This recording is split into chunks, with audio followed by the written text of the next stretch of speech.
say, Keynes' ideas were perhaps the more radical set of proposals, and it's interesting to look at how they emerged and what they were about. In 1940, the Germans were also considering plans for post-war economic organisation, and were publicising these largely as propaganda for how the post-war world might look, and Keynes was drafted in by the British government in part to respond to that with counter-propaganda. His ultimate proposal on this went far beyond propaganda, as we've seen and shall see. And what he put forward was an idea for an international clearing union, which would be an international institution focused on resolving balance of payment problems between states. A balance of payment problem is where a state exports more than it imports, or imports in value more than it exports, and has therefore a need to make a payment to, or to receive a payment to balance the difference between exports and imports. What Keynes was interested in, bearing in mind the context of the economic crisis of the 1930s, was that there should be a mechanism to achieve that balance of payments resolution without either hampering international trade or, on the other hand, forcing domestic adjustments through things like unemployment. And how the International Clearing Union was to achieve this was through having an international currency, which Keynes called Bancor. The domestic currencies like the pound or the dollar or the French franc would be convertible would be exchangeable for Bancor. Bancor could also be bought with gold, and all currencies would be fixed, would have a fixed value that they would be exchanged, that Bancor would be exchanged for. So 1 unit of Bancor would equal a fixed number of units of the domestic currency, which would be different for each currency, but would be fixed over time. A third element to the plan was that creditor and debtor states, that is, states in surplus and those states in deficit in terms of balance of payments, would be encouraged, but would both be encouraged to work together to move towards balance, and that the international system would be set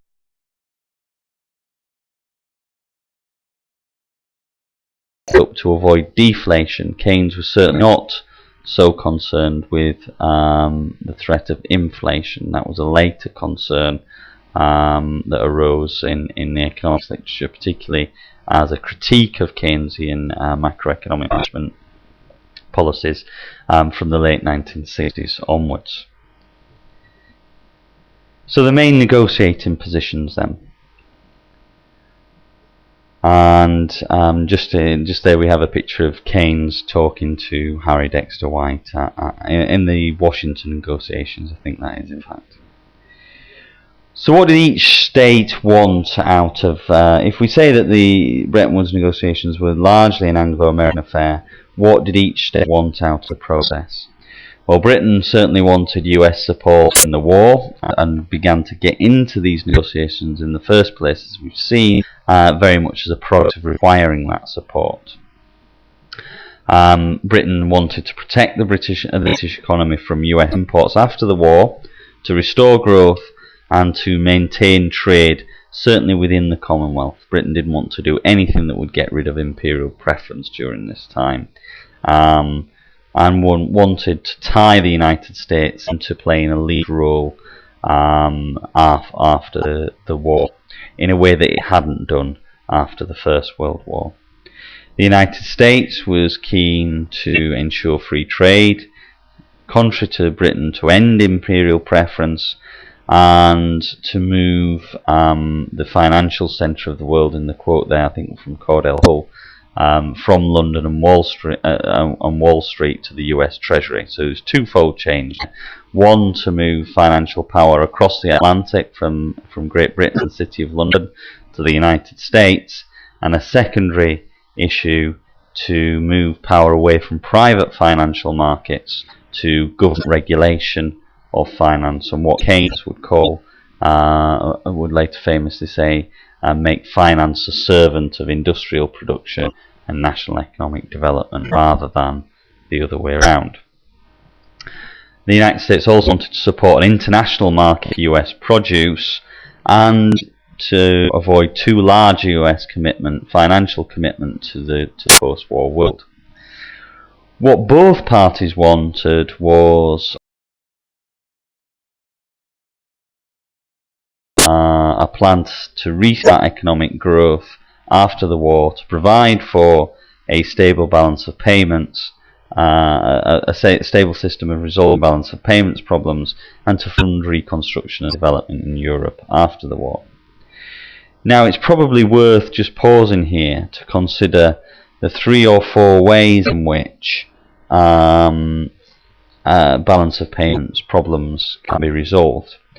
If we say balance of payments imbalance is when one country imports more than it exports, or vice versa, then there are 4 ways in which that balance in that context, in which balance can be restored. Currency values can be allowed to change. That's the first way. The second way is that domestic prices can be allowed to adjust, including, that is, the generation of unemployment, and currency values changing can also lead to employment where it makes a country's exports less competitive internationally. Therefore, it corrects the balance of payments over time, but also may lead to unemployment.